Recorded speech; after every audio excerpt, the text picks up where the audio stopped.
नमस्कार दोस्तों, मैं सुनील गुप्ता संपूर्णी में आपका स्वागत करता हूं। अक्सर आपने कहानियों में महापुरुषों की कथाएं जरूर सुनी होंगी, जिन्होंने अपने सुख का बलिदान देके गरीबों के लिए और लाचारों के लिए पूरा जीवन समर्पित कर दिया। शायद ही दुनिया में ऐसे बहुत कम लोग होंगे। आज ऐसी शख्सियत हमारे बीच में है, डॉक्टर BM भारद्वाज, जो अपना घर के संस्थापक हैं।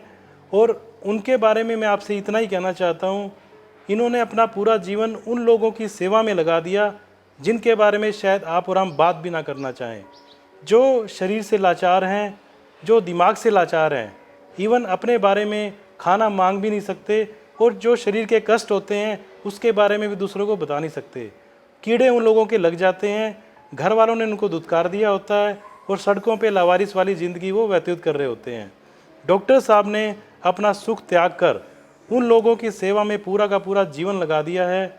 ये उन लोगों के ना ही अपने हाथों से खाना खिलाते हैं, बल्कि अपने हाथों से उनके कीड़े निकालते हैं, और उन्होंने उनको अपने घर में भी रखने का काम कर रहे हैं। तो उन्होंने एज ए फैमिली मेम्बर उनको रखा है, अपने बच्चों की तरह से उनको पालते हैं। तो आइए स्वागत करते हैं डॉक्टर BM भारद्वाज जी का, जो अपना घर के संस्थापक हैं। डॉक्टर साहब, आपका संपूर्ण में स्वागत है। Thank you sir. डॉक्टर साहब, मेरा पहला क्वेश्चन आपसे है, ये प्रेरणा आपके अंदर कैसे आई? आपको इन लोगों के लिए पूरा जीवन समर्पित करना है। ऐसी कौन सी आपकी ज़िंदगी में घटना हुई जिसने आपको ये करने के लिए प्रेरित किया? बेसिकली सर, हम लोग उत्तर प्रदेश के डिस्ट्रिक्ट अलीगढ़ से गांव शहरों से बिलोंग करते हैं।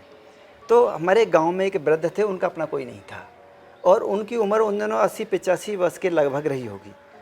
तो उनका काम क्या था, वो ग्वाला का काम करते थे। ग्वाला समझते हैं आप? हाँ जी, हाँ जी, दूध देने वाला। हाँ हाँ हाँ। जी। तो वो गांव वाले अपने जितने भी पशु होते थे, हमारी बगीची थी वहाँ छोड़ जाते थे, और वो बाबा जो है चराने के लिए ले जाते थे और वापस लाके हमारी बगीची पर छोड़ देते थे। उन दिनों मैं 6th क्लास में पढ़ता था।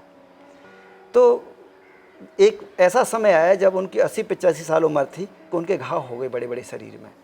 घाव हो गए तो कभी कोई वैद्य को दिखा लाया, कभी कोई दिखा लाया, अंततः कोई जिम्मेदारी लेने वाला नहीं था उनके, और कीड़े पड़ गए सर। और जब कीड़े पड़ गए तो मैंने काफ़ी नज़दीक से उनकी तकलीफ़ों को देखा कि वो छटपटाते रहते थे, परेशान रहते थे, बड़ा दुखी रहते थे।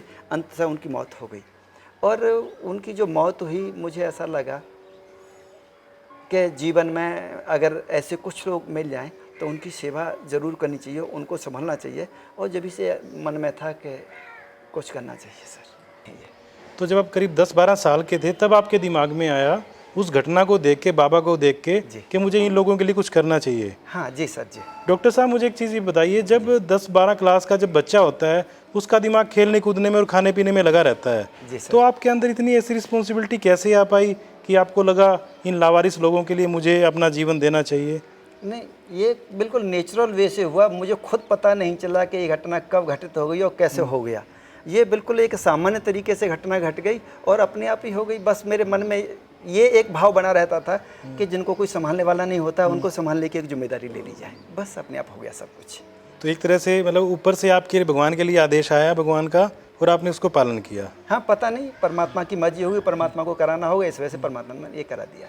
अच्छा डॉक्टर साहब, मुझे ये बताइए, आपकी जो वाइफ है, मैम है, तो मुझे पता चला है जब आप 9th क्लास में थे तब से उनके साथ आप जुड़े हुए हैं जी। तो इतनी लंबी केमिस्ट्री कैसे चली, और कैसे आपने डिसाइड किया मुझे उन्हीं से शादी करनी है, उन्हीं को मुझे जीवन साथी बनाना है? नहीं, मेरे दिमाग में तो नहीं आया, ये तो परमात्मा ने पता नहीं कैसे कर दिया। हम तो साथ साथ जाते थे वहाँ पर, स्कूल में पढ़ने के लिए जाते थे साथ साथ, और जब साथ साथ जाते थे तो सभी स्टूडेंट्स के साथ बात होती थी। तो इनसे जब कई बार बात हुई तो उनको भी ऐसा लगा, उनका भी जीवन का उद्देश्य यही था कि मुझे बच्चों के लिए कोई काम करना है।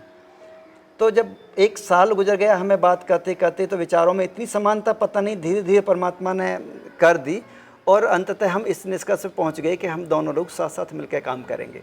फिर माधुरी ने और हमने सोचा कि जब एक उद्देश्य हो, 2 लोग अलग अलग काम करने वाले हों, तो शायद दूसरा कोई ऐसा मिल पाए कि हमारी भावनाओं को समझ पाए। तो ज़्यादा अच्छा होगा कि हम साथ साथ काम करें। लेकिन साथ साथ काम करना इस समाज में अलग अलग रह के एक लड़का लड़की के लिए इतना आसान नहीं था। तो सोचा कि क्यों ना हम लोग शादी कर लें, और जब शादी कर लेंगे तो उसको बेटर अंजाम दे पाएंगे, और वही किया। डॉक्टर साहब, मुझे ये बड़ी एक अजीब बात पता चली है, जब आप लोगों ने शादी की है, लोग बच्चों के लिए अपनी पूरी ज़िंदगी लगा देते हैं, बच्चों का भविष्य बनाना है, उनके लिए पैसा कमाना है। तो आप लोगों ने इतना कठिन डिसीजन कैसे लिया कि भी हम बच्चे ही पैदा नहीं करेंगे?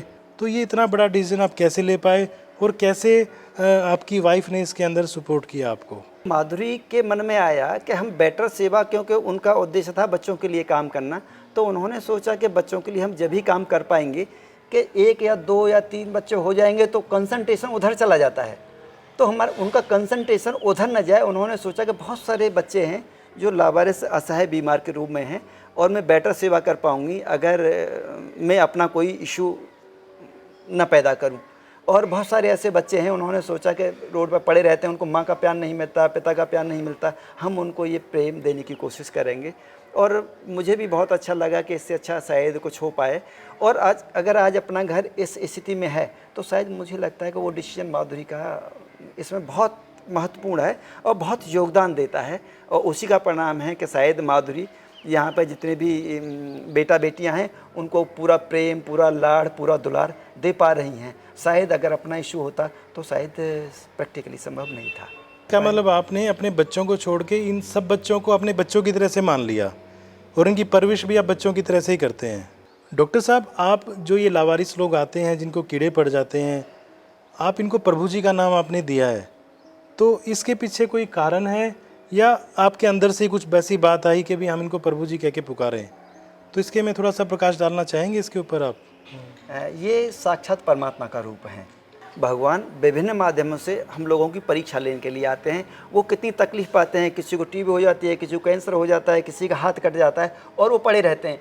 वो केवल ये देखते हैं कि मैं इस इंसान को देखता हूँ कि मैंने इस इंसान को सुंदर शरीर दिया, तन दिया, मन दिया, सब कुछ दे के भेजा है, ये मुझे पहचानता है या नहीं पहचानता। तो ये तो साक्षात परमात्मा का रूप है और परमात्मा के रूप में आते हैं और हम इनको पहचानने की कोशिश करते हैं कि ठीक है, ये परमात्मा आ गए और ये हमारे कल्याण के लिए आए हैं और हम इनकी सेवा में, पूजा में, आराधना में लग जाएं और हम लोगों का कल्याण हो जाएगा। सर, तो इसी बात के साथ मैं कंक्लूड करना चाहूँगा और डॉक्टर साहब का धन्यवाद करना चाहूँगा। डॉक्टर साहब ने समय निकाला हमारे लिए और इतनी अच्छी अच्छी बातें हमें और हमारे दर्शकों को बताई। तो दर्शकों, आपका भी धन्यवाद। डॉक्टर साहब नमस्कार। प्रणाम सर। प्रणाम सर। नमस्कार सर। प्रणाम सर।